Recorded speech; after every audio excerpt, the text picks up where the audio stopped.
Bismillahirrahmanirrahim. Assalamualaikum warahmatullahi wabarakatuh. Alhamdulillahi rabbil alamin. Wassalatu wassalamu ala asyrafil anbiya wal mursalin. Nahmaduhu wa nasta'inuhu wa nastaghfiruh. Wa na'udzu billahi min shururi anfusina wa min sayyiati a'malina. من يهده الله فلا مضل له ومن يضلل فلا هادي له رب اشرح لي صدري ويسر لي أمري واحلل عقدة من لساني يفقه قولي أما بعد. Alhamdulillah, bersyukur kepada Allah Subhanahu wa taala kerana dapat bersama pada pagi ini.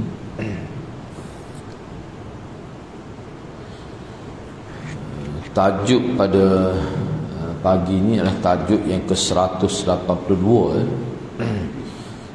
187 muka surat 399. Bab yang ke-187, hubbur rajul qaumahu, cinta seseorang kepada kaumnya. Ni bab 187, hubbur rajul qaumahu. Di bawah bab ini Imam Bukhari rahimahullah telah kemukakan satu riwayat.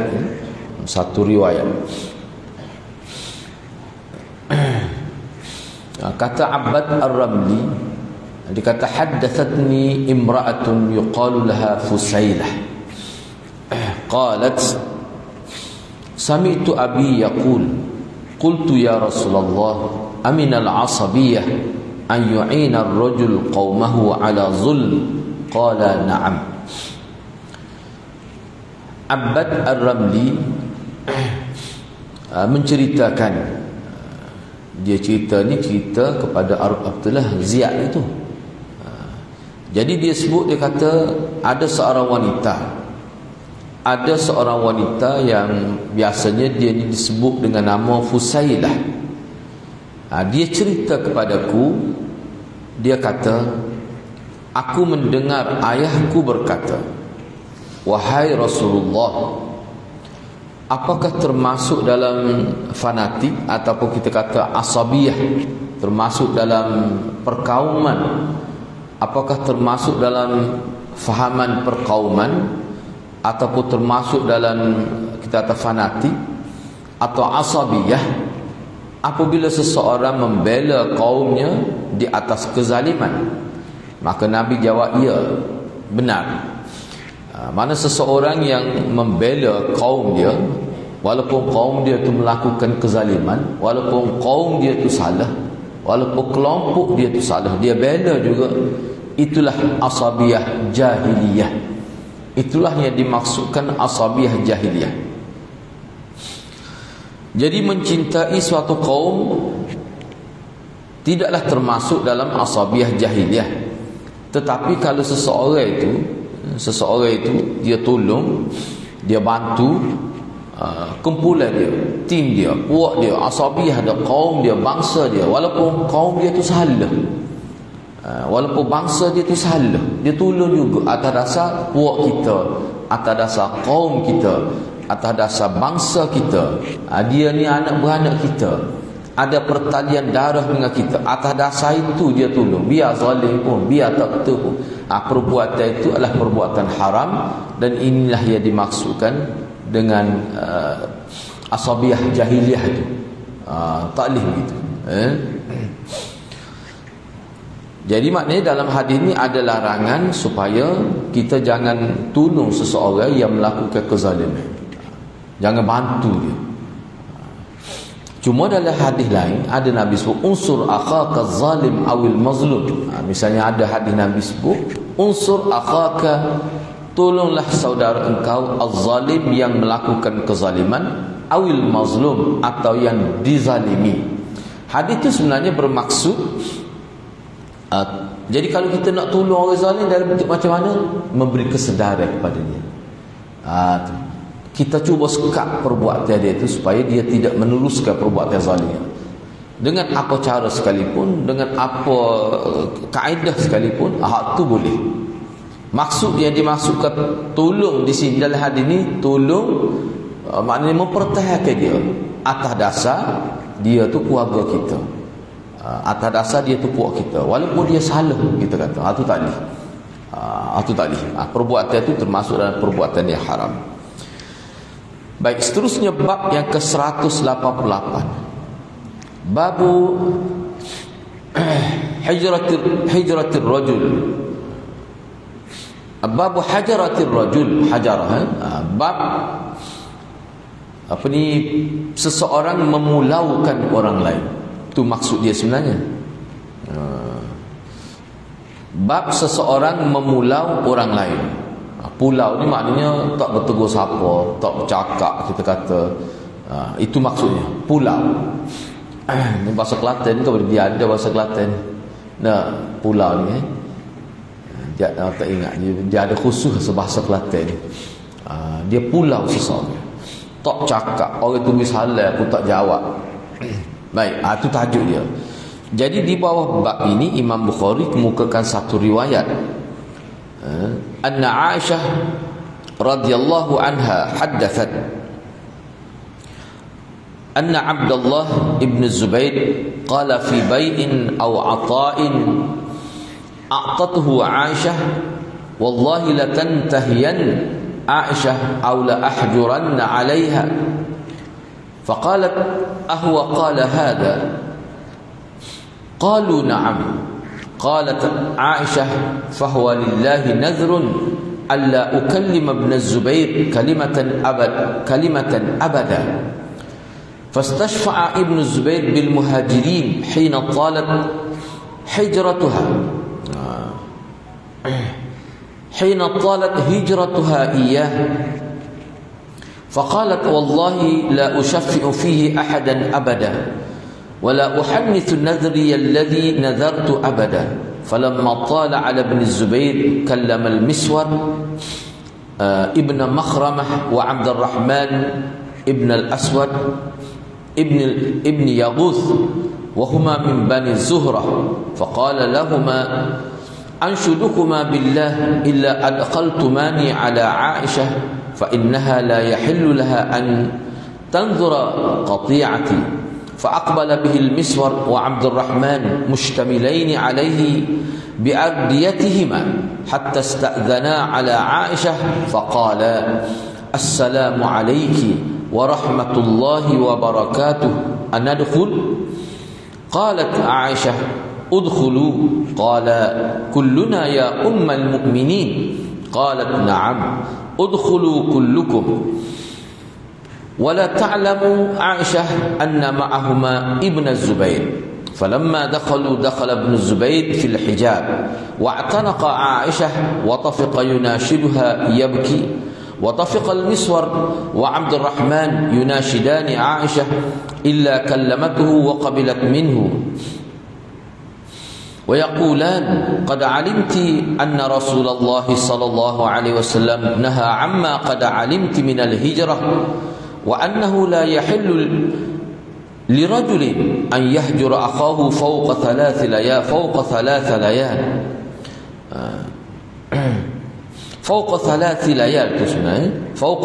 ليال قال فلما أكثر التذكير والتحريج طفقت تذكرهم وتبكي وتقول إني قد نذرت والنذر شديد فلما يزال بها حتى كلمت ابن الزبير ثم أعتقت بنذرها 40 رقبة ثم كانت تذكرها بعدما أعتقت 40 رقبة فتبكي حتى تبل دموعها خمارها. Ini bab hijratir rajul, bab memulau seseorang. Bahawa Aisyah, ini cerita ni daripada Auf, riwayat ini daripada Auf bin Harith bin Tufail.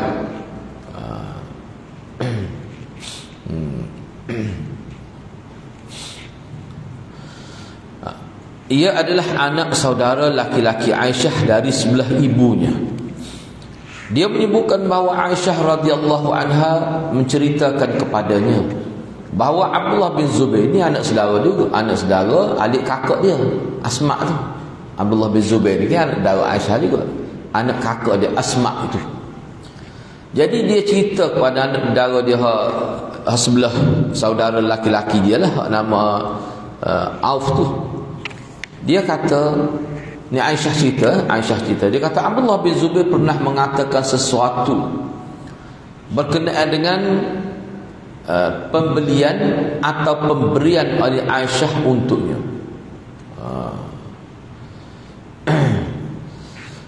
Dia hak ni dia terjemah ni sekejap ni.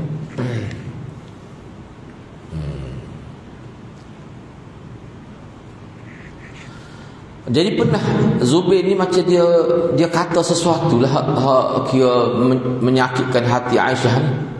Berkenaan ke dia? Berkenaan sesuatu, berkenaan dengan satu baik, satu urusan jual beli, ataupun berkait dengan pemberian Aisyah radhiyallahu anha kepadanya. Dia kata begini, Abdullah bin Zubair kata begini, dia kata demi Allah,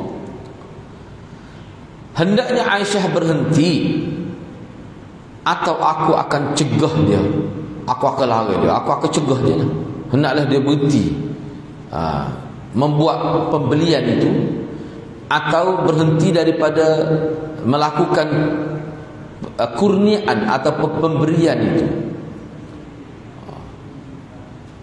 Jadi Aisyah lalu bertanya, cuma oleh kerana hak ni panjang sebut lalu lah. Kalau dalam syarah hadis dia ulama kata tidak jelas gapo dia hak dia beri itu gapo, patut hak dia beli itu gapo. Cumanya dalam kes ini Aisyah beri sesuatu kepada dia lah.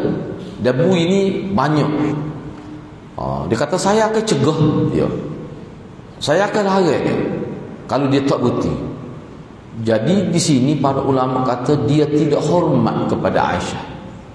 Dia tidak hormat. Baik, tak apa. Jadi Aisyah ni siapa Aisyah ni? Bukan sekadar mak dara dia, Ummul Mukminin. Aisyah ni seorang yang alim, mufti perempuan lah di zaman itu. Baik, itu cerita dia. Bila dia kata gitu, ni ada orang cerita lah, ni bak ngaco ni sebenarnya. Kalau dalam setengah-setengah tadi dia tu bak ngaco, mengadu domba. Jadi ada orang cerita kepada Aisyah, anak daumu kata gini. Sebab itulah Aisyah tanya orang tu, benarkah dia kata begitu? Benarkah Abdullah bin Zubair tu kata begitu? Nak cegah aku, nak larang aku supaya jangan buat begitu lagi. Sedangkan aku ni buat hak baik, duk beri sesuatu kepada dia. Benarkah Abdullah bin Zubair kata aku akan kalau dia tak berhenti aku akan cegah dia? Jadi itu suatu kata-kata yang menyakitkan hati Aisyah. Baik, bila Aisyah kata benarkah dia kata begitu, maka orang yang mengacung tu, orang yang mengadu domba tu, dia kata benar. Maka Aisyah pun kata, demi Allah, aku bernazar tidak akan bercakap sepatah pun dengannya selama-lamanya. Parut dia, aku tak akan bercakap dengan dia sampai bila-bila. Atas nama nazar tu aku bernazar.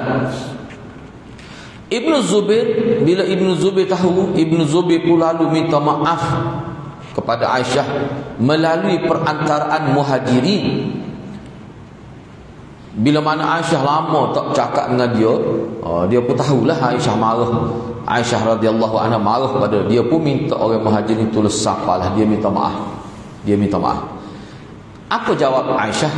Aisyah kata, demi Allah, aku tidak akan memberinya maaf selamanya, dan aku sama sekali tidak akan mengkhianati nazarku.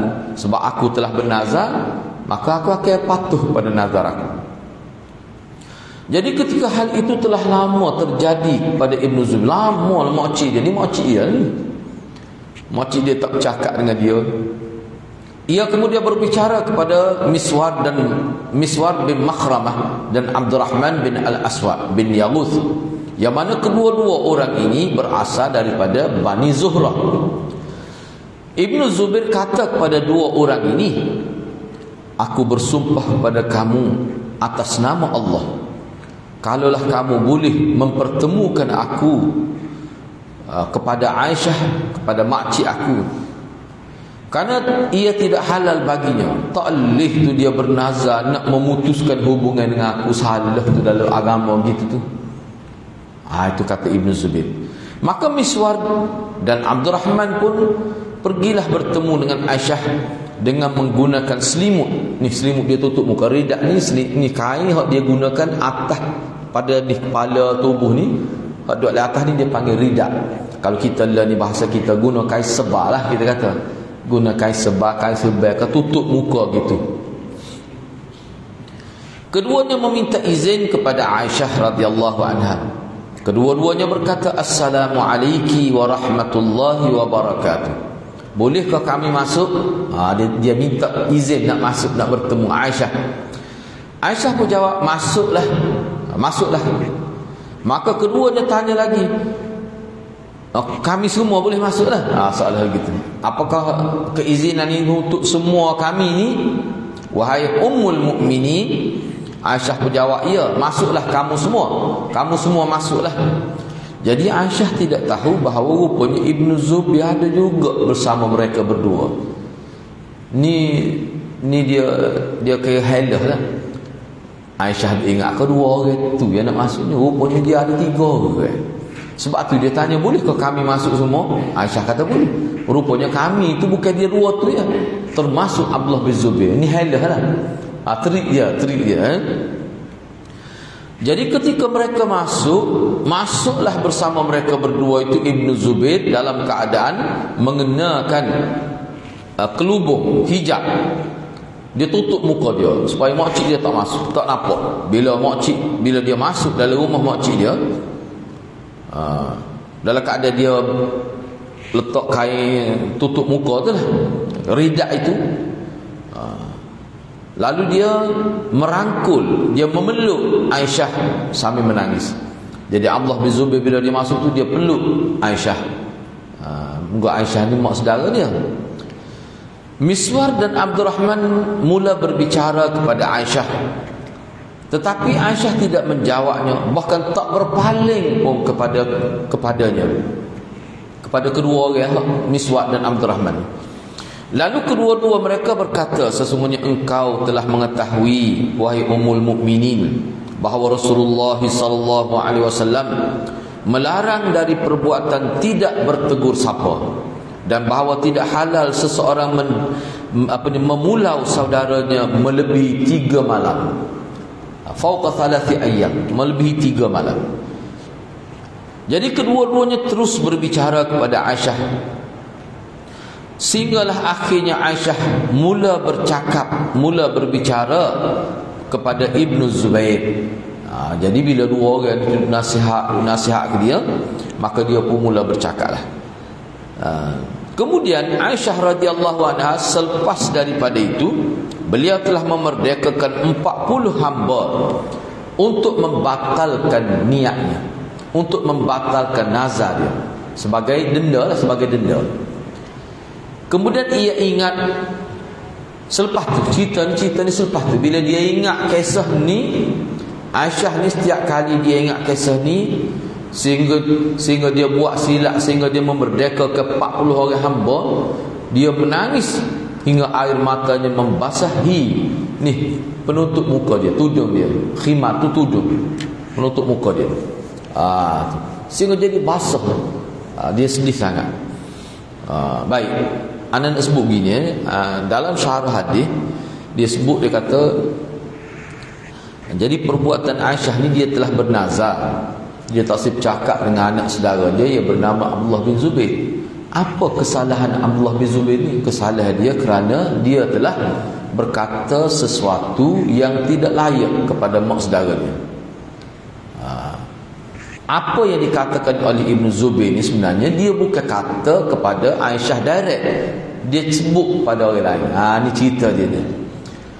Jadi Ibn Zubair kata makcik dia kena berhenti daripada perbuatan urusan jual beli ni, ataupun memberikan sesuatu kepada dia, kena berhenti. Tak boleh. Kalau dia tak berhenti, aku akan sekat dia. Jadi dia sebut tu bukan sebut kepada Aisyah direct, dia sebut kepada orang lain. Orang lain tu pergi cerita kepada Aisyah. Ni bak ngacung lah juga ni. ngacung. Sebab tu kita tak boleh kalau orang sebut sesuatu tak molek, kita pergi cerita kepada orang. Memang haram. Perbuatan itu termasuk dalam perbuatan mengadu domba. Orang panggil jadi batu api itu. Tak ada pasal-pasal jadi Aisyah jadi terasa hati. Sebab Aisyah ni bukan sembarang orang. Kita kena tahu dia ni tempat rujuk masyarakat. Enggak, Abdullah bin Zubair ni anak saudara dia. Orang takut tak suka je. Tu. Iyalah, kalau nak kiranya itu satu kesilapan juga. Dia sampai tak sekecek sampai bila-bila. Dan dia tak kecek sungguh lah, sebab dia sebut itu atas nama nazar.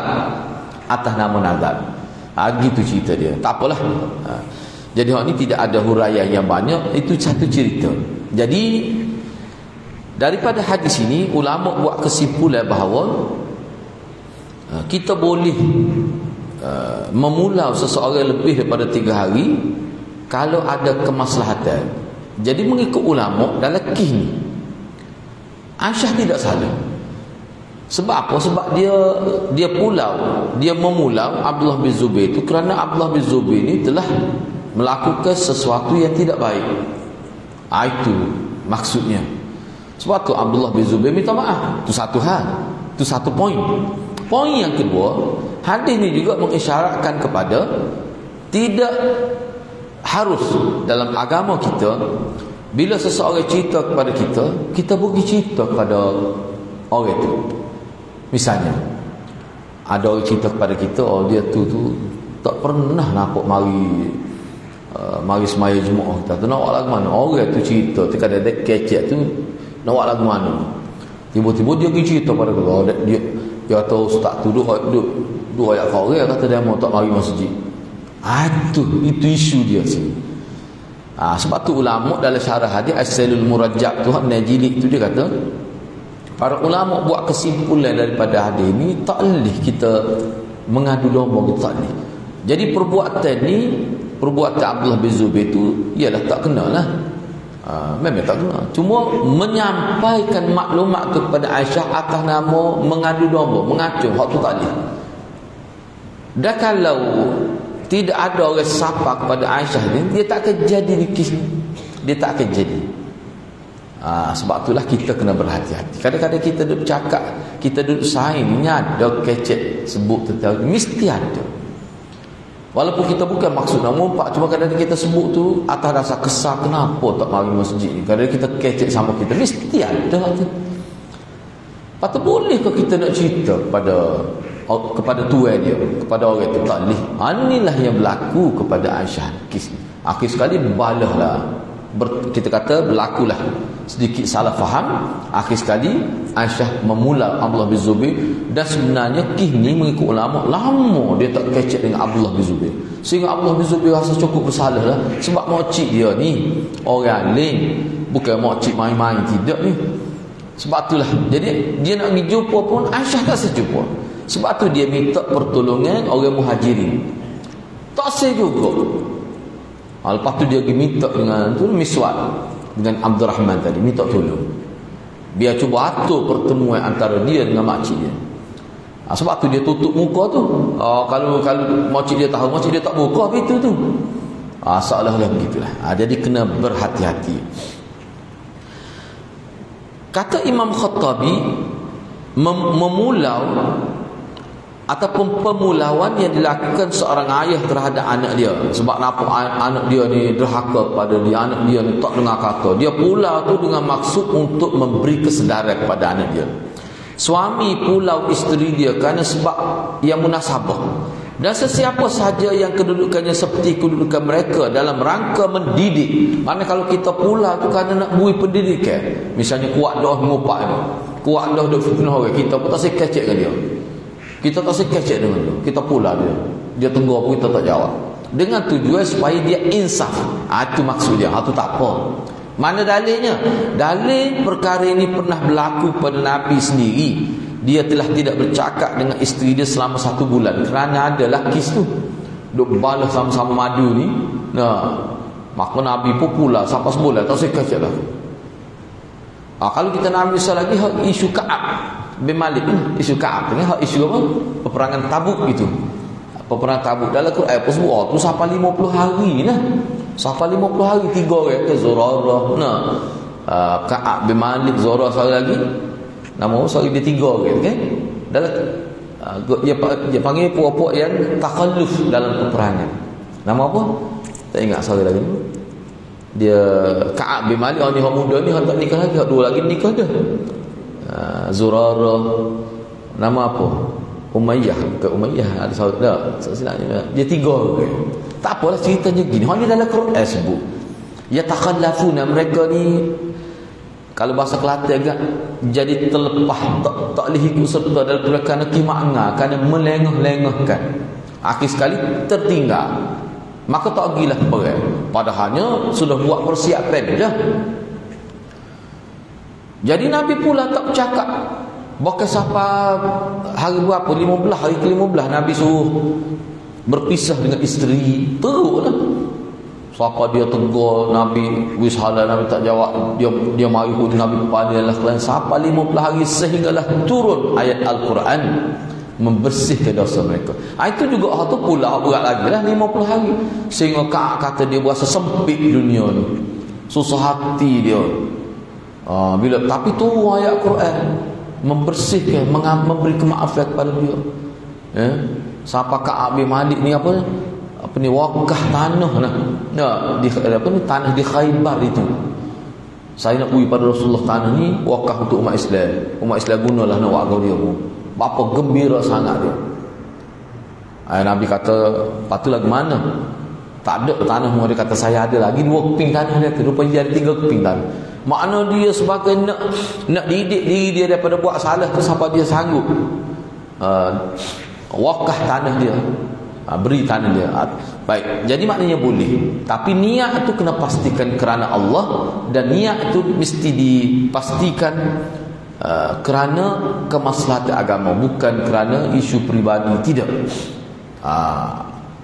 Itu maksudnya. Jadi kena fahamlah perkara itu.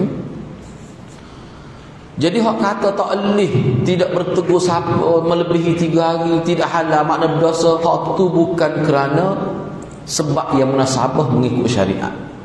Balah benda tidak munasabah, tak usah tegur. Isu-isu kecil, isu-isu yang tidak besar, bukan isu agama pun, itu tak boleh.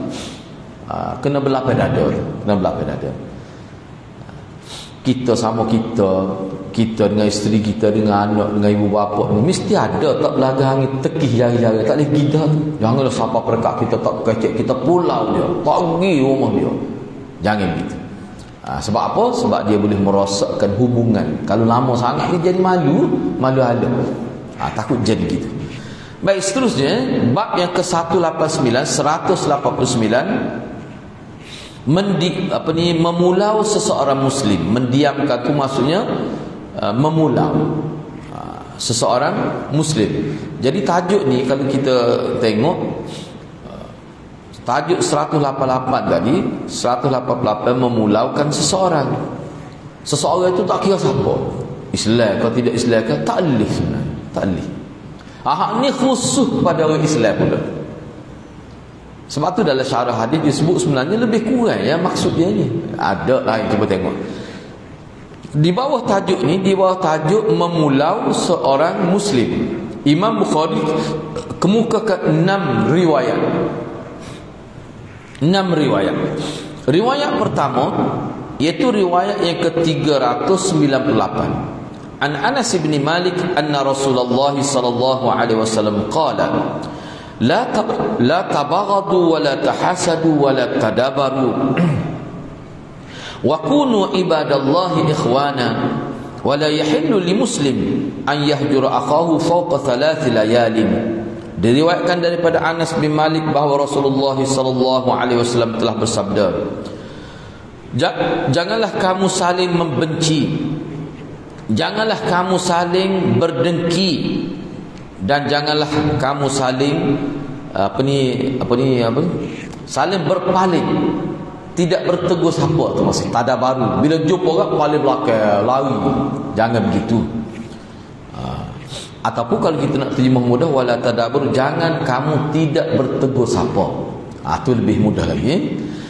Bahkan kamu jadilah hamba-hamba Allah yang bersaudara. Dan tidak halal bagi seorang Muslim memulau saudaranya melebihi 3 malam. Baik, kandungan hadis, cuba tengok, sebab hadis ni pun lebih kurang dengan tadi kot. Daripada hadis ini, ulama membuat kesimpulan bahawa dilarang orang Islam bermusuh sesama orang Islam dalam masalah-masalah yang bukan kerana Allah, iaitu masalah dunia, bahkan lebih kepada mengikut hawa nafsu. Hani tadi kita nak pulau dia tu bab dia sebab apa alasan kita ni. Alasan tu kena tengok. Kalau alasan tu kerana agama, kerana dia ni tak semaya, kalau kita tegur apa kali dah kita pun pulau dia. Aku tak sekecek dengan bab mam lah, tinggal semacam maya, tak cakap nasihat. Nak suruh dia jadi mari mikir, ataupun kita tarik bantuan dia, tak wui. Sebelum ni kita beri bantuan kepada dia, kita pun tarik. Kecuali musmaya, tak apa tu, tu tak apa, molek tu. Larangan berhasad dengki dan inginkan keburukan kepada saudaranya, serta dia berdengki apabila saudara dia dapat kelebihan nikmat dan sebagainya. Ini perbuatan haram tadi. Kenapa haram ni perbuatan ni? Kenapa haram? Sebab perbuatan ni dia akan menjejaskan silaturahim. Dia akan merosakkan hubungan silaturahim. Yang ketiga, larangan memutuskan hubungan silaturahim dan memulau seseorang Muslim lebih daripada 3 hari dalam isu-isu yang berkait dengan dunia, bukan isu berkait dengan akhirat, bukan isu berkait dengan agama. Tidak. Mana sebab tu tidak munasabah. Itu maksudnya. Di sini dia ada buat komentar, pensyarah hadis ni buat komentar. Dia kata, adapun dalam masalah agama dibolehkan lebih 3 hari. Dalilnya adalah itulah kisah 3 orang sahabat Nabi yang tidak ikut serta dalam peperangan tadi, dalam peperangan Tabuk. Nabi memerintahkan para sahabat untuk memula mereka kerana dikhawatirkan mereka bertiga tidak turut berjihad kerana munafik. Sebab dia begini, takut terpengaruh dengan orang munafik, ataupun takut dia nyada dah kena penyakit munafik. Sebabnya begini, orang munafik ni, khususnya kita ambil dalam peperangan Tabuk ni, peperangan terakhir, dia tak pergi dalam peperangan Tabuk ni, dan dia kemukakan alasan-alasan yang dusta. Tak pergi perang. Lepas tu alasan yang direka-reka. Jadi Nabi pulau sahabat dia ni supaya dia ni jadi terhindar tu daripada sifat munafik. Dan setengah-setengah ulama kata sebagai hukum lah, sebagai hukum. Dan hukum ini sebenarnya daripada Allah. Daripada Allah. Sebab ada dalam riwayat sebut tu Nabi semacam dia tunggu-tunggu wahyu daripada Allah supaya Allah bersihkan dosa 3 orang sahabat dia. Terbukti pada hari yang ke-50 tu Allah turunkan ayat. Baik. Para ulama membolehkan memulau ahli bid'ah dan juga memula para penyeru kepada hawa nafsu. Boleh kita pula. Kalau orang melakukan bid'ah tu, kita tak pergi mana, kita tak tegur, kita putuskan hubungan dia dengan maksud supaya dia berhenti daripada amalan bid'ah yang nyata tu. Itu maksudnya. Baik, hadis yang kedua. Anna Abu Ayyub sahib Rasulullah sallallahu alaihi wasallam akhbarahu anna Rasulullah sallallahu alaihi wasallam qala la yahillu li ahadin an yahjura akhahu fawqa 3 layal yaltaqiyani fayasuddu hadha wa yasuddu hadha wa khairuhuma alladhi yabda'u bis salam. Abu Ayyub Al-Ansari berkata, ni mengikut daripada Aqaq lah. Aqaq kata, Abu Ayyub Al-Ansari berkata, sahabat Rasulullah menceritakan kepadanya bahawa Rasulullah bersabda, tidak halal bagi seseorang memulau saudaranya lebih daripada 3 hari 3 malam. Keduanya bertemu 3 malam. Ni kalau tengok dari syarah termasuk hari lah, 3 hari 3 malam maksudnya. Tak boleh gitu. Kemudian bertemu, lalu yang satu menolak ini dan yang satunya menolak ini. Maksudnya bila jumpa hak ni paling kuning, itu maksud dia nya.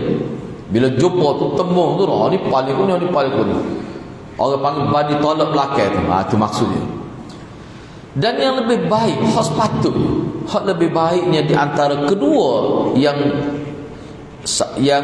bertelingkah itu, siapa hak mula-mula bui salam, itu yang terbaik.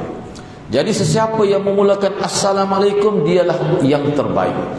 Maknanya memberi salam ni adalah merupakan satu kata-kata yang menunjukkan kepada silaturahim, doa kebaikan kepada saudara dia.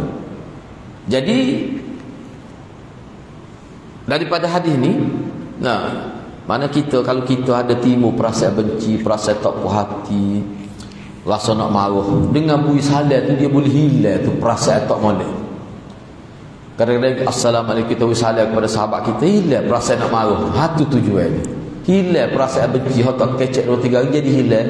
Rupanya kita ni saudara sebenarnya. Sebab itulah Assalamualaikum dianggap sebagai satu kata-kata yang menjadi penghubung silaturahim antara seseorang dengan orang lain. Jadi kata-kata ni, apa yang disebut oleh Nabi, hak terbaik di kalangan mereka adalah hak mula bui salam. Mana dia boleh pahala besar. Sebab apa? Kalau kita tengok dalam syarah hadis, dengan dia bui salam ni makna dia telah lawan syaitan sebenarnya. Sebab syaitan dia suka kita berbalah, suka timbul benci membenci. Jadi dengan kita kata Assalamualaikum, kita lawan syaitan. Maknanya kita sekat syaitan. Hak syaitan nak ni balah, bertelingkah, bercerai-berai, berlaku porak peranda hubungan. Tu syaitan nak. Dan itulah target dia. Tiba-tiba kita sekat tu, syaitan tak ada. Gagal syaitan dengan kita wissalam Assalamualaikum, jadi syaitan gagal nak mencerai-beraikan kita sebagai umat Islam. Tu ulama kata besar tu. Jadi anjuran agar menghilangkan sikap tidak bertegur sapa, iaitu dengan salam, adalah cukup untuk mengakhirkan pertelingkahan itu, untuk mengakhiri perbalaian itu. Cukup dah. Lepas tu kalau dia tak tegur juga kita, dia seorang tanggung dosa, kita lepas dah. Itu maksudnya. Yang kedua, keutamaan bagi orang yang bersegera membuang perselisihan dan menumbuhkan rasa persaudaraan dalam agama, serta mewujudkan persatuan, penyatuan dan kasih sayang dengan cara segera mengucapkan salam. Jadi maknanya sama ada kita sendiri yang balah, yang bertelingkah dan kita bui salam, maka kita dapat kelebihan, atau kita menjadi ejen pendamai, muslih. Kita menjadi muslih. Bila tengok ada popok kita nampaknya jadi panah, kita pun tolong mendamaikan. Hak tu yang dikenaki dalam agama. Kalau kita buat gitu, maknanya kita mengambil peranan sebagai seorang muslim yang terbaik. Itu yang disebut oleh Nabi di sini.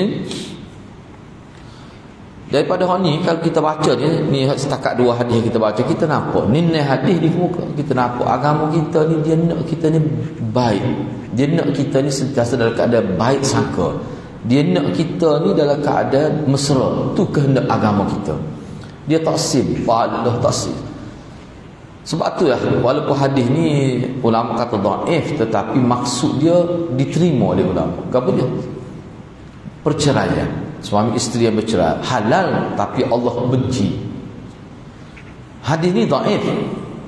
Abghadul halal indallah at-talaq. Hadis ni dhaif, tapi ulama kata maksud dia sesuai dengan kehendak agama. Cuma dhaif tu dari sudut riwayat. Gapo dia? Perkara halal yang Allah paling benci ialah perceraian antara suami isteri. Tapi halal boleh sebagai jalan keluar. Kalau tak boleh dah, tak mungkin dah boleh duduk bersama, bercerai lah, tak apa. Tetapi Allah paling benci. Maknanya hadis itu menuntut supaya kita cuba baiki hubungan itu. Kalau boleh baiki, cuba baiki.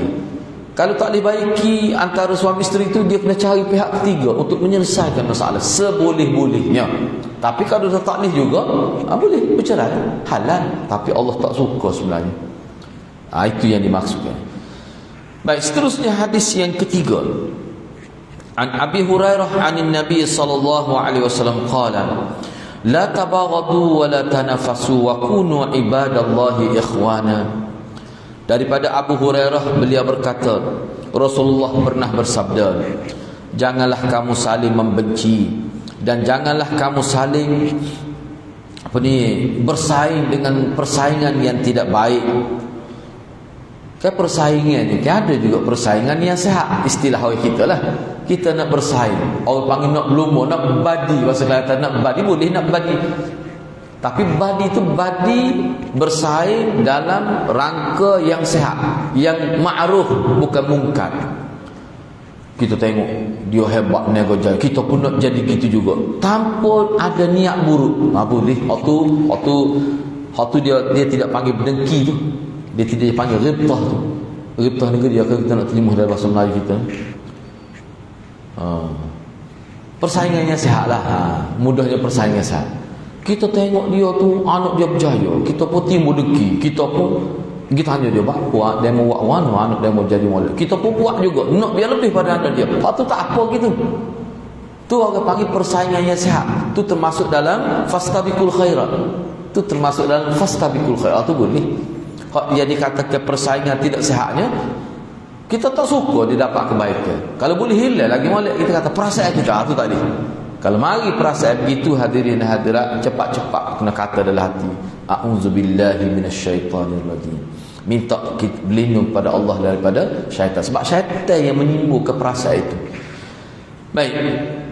Jadi jangan duk berlumba, jangan duk bersaing dengan persaingan yang mungkar, yang tidak sehat. Bahkan sepatutnya kunu ibadallahi ikhwana. Sepatutnya kamu jadilah hamba-hamba Allah yang bersaudara, yang ada semangat setia kawan, yang sentiasa bersangka baik sesama Islam.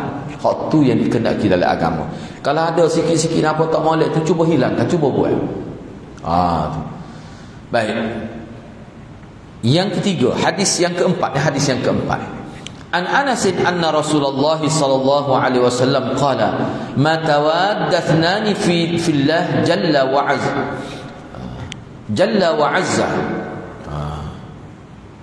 aw fil Islam fayufarriqu bainahuma illa bi dhanbin yuhdithuhu ahaduhuma. Diriwayatkan daripada Anas bahawa Rasulullah sallallahu alaihi wasallam pernah bersabda, tidaklah dua orang yang saling menyintai, saling mengasihi, saling berkasih sayang. Itu tawad tu mana saling berkasih sayang. Mana dua orang yang saling berkasih sayang kerana Allah Jalla wa Azza. Jalla tu mana Tuhan yang maha tinggi, Azza Tuhan yang maha mulia, maha gagah perkasa. Boleh juga. Atau kerana Islam. Mana seseorang yang berkasih sayang kerana Islam, lalu keduanya dipisah, melainkan oleh dosa pertama yang dilakukan oleh salah satu di antara keduanya. Apa maksud hadis ni? Cuba tengok bawah tu. Larangan menjadi sebab pertama tercetusnya hubungan kasih sayang antara dirinya dengan saudaranya dan menyebabkan terjadinya perpecahan dan perselisihannya dengan sebab suatu dosa yang dilakukan. Jadi gini maksudnya, hadis ni maksudnya gini. Dua orang, Nabi kata, Nabi sebut dua orang yang berkasih sayang kerana Allah asal. Makna dia ni hebat dari segi hubungan persaudaraan. Nabi kata, kalaulah balah dua orang ni, siapa dia hak dosa, tak boleh belaka dua-dua tu balah. Tapi yang memulakan perbalahan, yang memulakan sebab jadi balah tu, yang memulakan punca pada tercetusnya perasaan balah, bertengkar, bertelingkah, siapa tak usah, siapa dia yang memulakan? Hak tu dosa lebih besar. Hak tu dia nak ayatnya. Tapi kalau katalah dia ada ke istilah kita, dia balas seorang hamba, tak balas dia balas hamba. Hamba tegur dia, tak jawab atas mesej dia, tak reply, kita kata tak contoh. Tu dia seorang dosa. Tapi kukuk mana Nabi kata asasnya, jikalau berlaku perbalahan, pertelingkahan, pula memula di antara dua orang, siapa yang memulakan, siapa yang menjadi sebab mula kepada dia berdosa lebih besar. Itu maksud dia ni. Ya. Maknanya Nabi nak ayat kepada kita, janganlah kita jadi sebab kepada permusuhan. Jangan jadi sebab. Kita kena cari sebab perdamaian, jangan cari sebab permusuhan. Itu yang dimaksudkan di sini. Memang ada setengah orang tu dia suka balas. Kalau boleh balas ke Allah, nampak sahak benar dia. Ada jenis manusia lagu tu. Kalau boleh balas segar, demi orang panggil minyak, nampak kalau boleh balas. Ada penyakit tu lagi dia, na'udzubillah lah. Ni parah ni. Kalau dia boleh menyebabkan orang jadi nak marah, dia rasa puas hati. Kalau dia kecek orang lain ni, bahasa lain ni panggil dia suka provoke orang. Dia suka melakukan provokasi, perbuatan tu haram tu. Jangan buat gora bagi-bagi lagu tu. Duk provokasi orang. Dia tahu dah kawan ni tak boleh sentuh benda. Dia sentuh. Dia sengaja dia suka kawan tu nyetok. Dosa tu tak ada. Sebab dalam hadis ada Nabi sebut. Nabi kata sesiapa yang mengembirakan dan menyenangkan hati orang Islam, dia boleh pahala. Maknanya menyusahkan orang, menimbulkan perasaan benci dengan sebab dia suka gitu. Dosa tak boleh adalah uduh orang Islam lagu. Kadang-kadang dia kecek sengaja dia sebut isu-isu menyebabkan jadi balas, misalnya isu parti, isu badai NU, ataupun kawan itu tak ada lah, dia tak belagangi kawan itu. Contohnya si A ni ada tak belagangi si B, dia pergi cocok. Hasi jadi batal pergi cocok. Dia kata, dia kata kawan tu, oh hebatlah anak dia dapat mencapai 9A. Dia pergi kata kepada A, enggak A balas dengan B. A kata, oh lah ni boleh 9A juga, bukan dia seorang. Ada dimaksud pandang huduh lagi. Dia suka cocok orang. Tak boleh tak? Perbuatan tu haram. Sepatutnya kita jadi muslih, fa aslihu baina akhawaykum, dalam Quran sebut. Kamu jadilah ejen pendamai di antara dua saudara yang bertelingkah.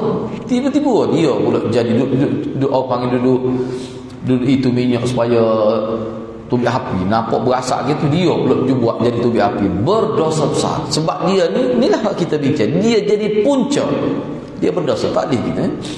Baik, hadis yang kelima.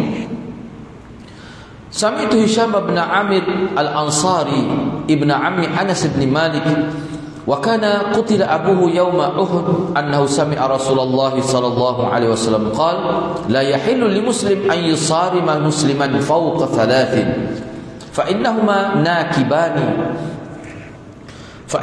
nakibani 'anil haqqi ma dama 'ala siramihima wa inna awwalahuma fai'a yakunu kaffaratan anhu sabquhu bil fai' wa in mata ala siramihima lam yadkhulal jannah jami'an abada wa in sallama alayhi fa aba an yaqbala taslimahu wa salamah radda alayhi al malak wa radda ala al akhar asy-syaitan.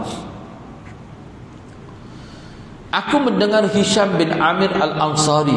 Dia ni saudara sepupu Anas bin Malik. Saudara sepupu, mana sepupu lah, bukan saudara adik-beradik, saudara sepupu. Mana anak beranak, sepupu. Dia ni sepupu Anas bin Malik.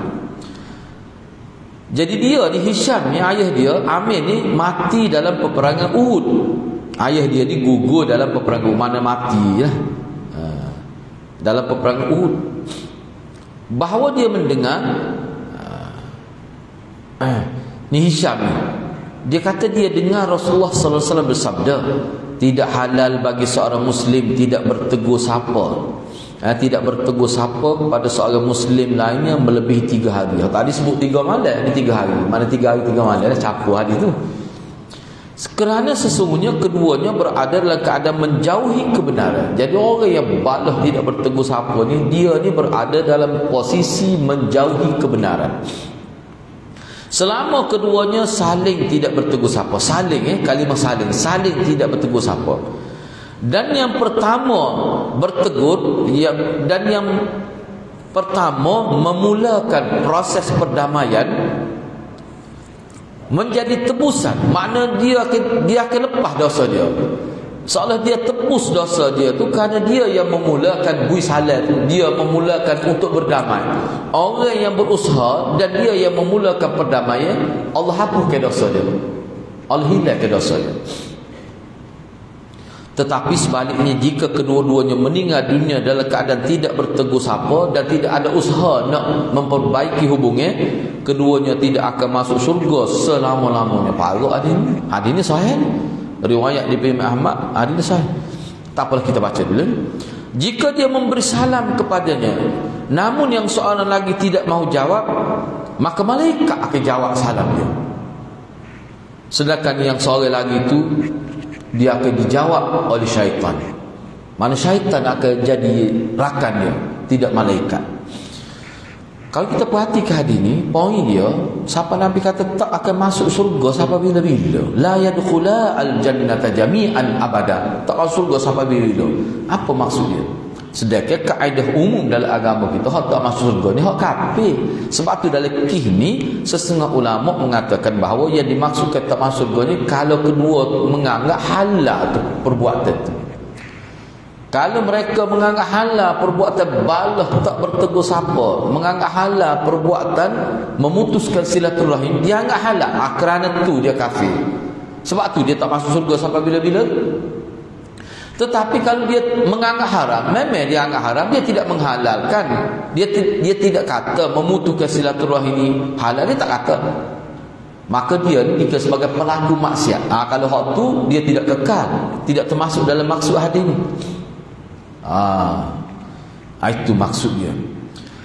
Baik, hadis ini menerangkan betapa kerasnya, betapa besarnya keharaman memutus silaturahim dan tidak bertemu sahabat. Maknanya ni antara dosa besar yang besar, bukan dosa besar biasa, tidak. Yang kedua, memusuhi dan memutuskan hubungan dengan seseorang muslim tanpa sebab yang dibenarkan oleh syariat boleh menghalang seseorang itu masuk syurga. Ini boleh berlaku. Maknanya masuk neraka dulu lah. Masuk neraka dulu baru masuk syurga. Boleh berlaku begitu. Boleh berlaku. Yang ketiga, sikap pulau memulau dia boleh dihilangkan dengan cara kita bagi salam. Assalamualaikum, dia boleh hilang tu. Dan dengan jawab salam. Nak marah setahu mana pun hadirat, kita assalamualaikum, Allah minta maaf lah. Silap kawan tu. Kadang-kadang dia tidak silap, cuma dia sebut gitu nak supaya hubungan tu pulih semula. Minta maaf lah kawan saya. Padahal dia tidak silap. Ni orang tinggi, orang cerdik. Orang cerdik kadang-kadang dia sanggup berkorban, biarlah kawan silap, padahal dia tak silap. Ni boleh pahala besar. Sebab apa? Sebab dia yang memulakan proses perdamaian. Dia akan mendapat pahala besar. Bapa sepuhan ni lah, dia menyekap kemarahan syaitan itu dengan sebab dia buat itu. Kukuk mana pun kena ingat ni ulama kata memang jelas. Saya sebut tadi tu maknanya dari sudut hak jadi siapa masuk tak boleh masuk surga siapa bila-bila, mana masuk neraka lah hak tu kalau dia menghalalkan perbuatan tu.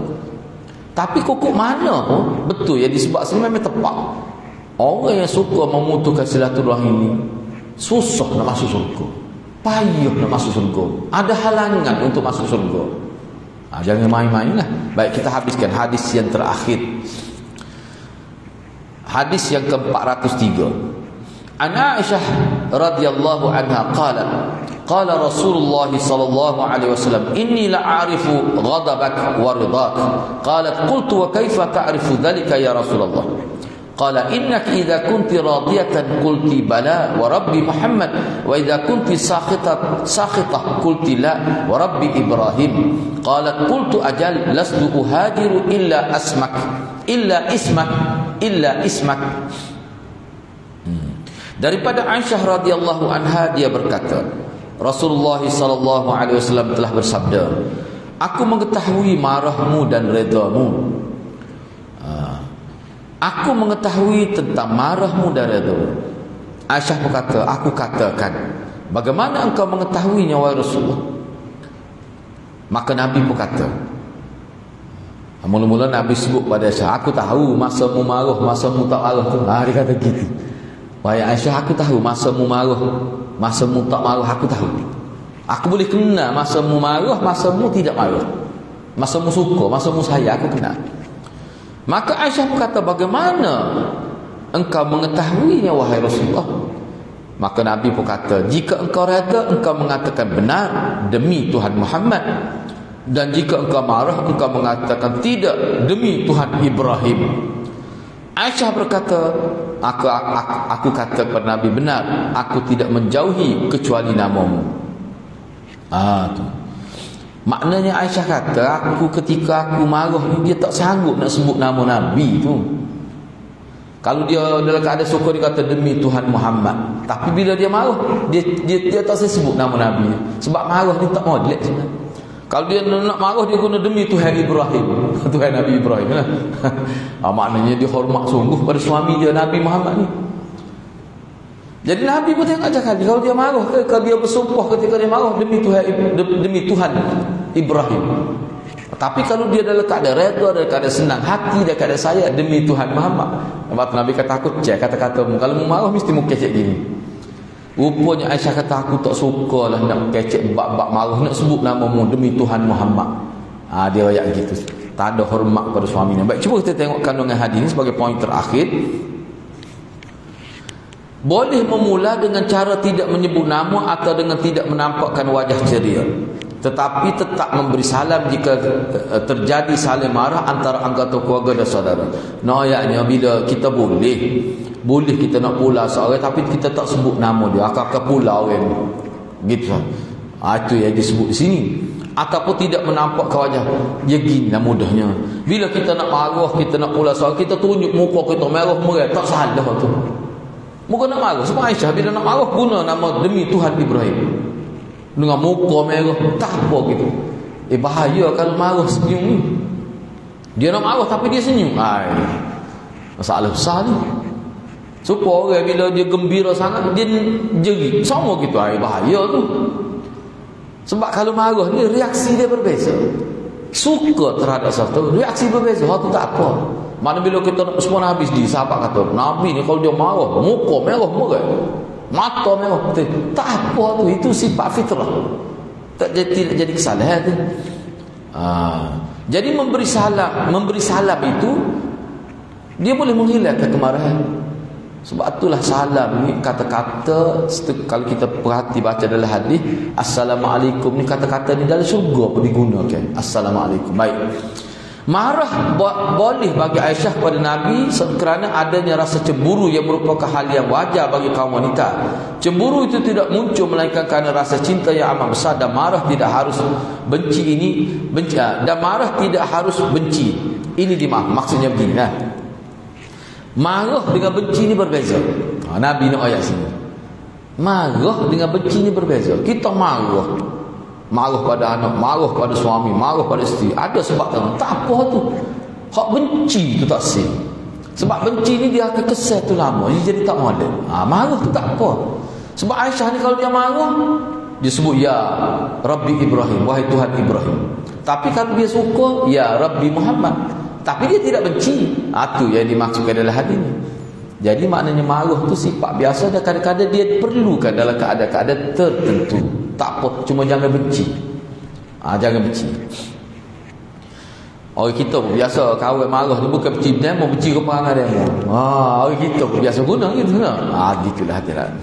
Jadi mudah-mudahan dengan beberapa tajuk dan beberapa hadis yang kita bincang pada pagi ini, mudah-mudahan memberi satu peringatan dan pedoman kepada kita dalam hidup ni. Kalau kita nak selamat, ini salah satu sukatan yang perlu kita beri penekanan dalam kehidupan kita. Apa dia? Bina hubungan baik sesama Muslim. Kena usahakan itu. Jangan kita menjadi punca kepada perpecahan dan keperluan. Itu tidak bagus untuk kehidupan akhirat kita. Kita berhenti setakat itu dulu. Wallahu a'lam. Mudah-mudahan Allah berkati kita semua. Aqulu qawli hadza wa astaghfirullahal azim li wa lakum. Assalamualaikum warahmatullahi wabarakatuh.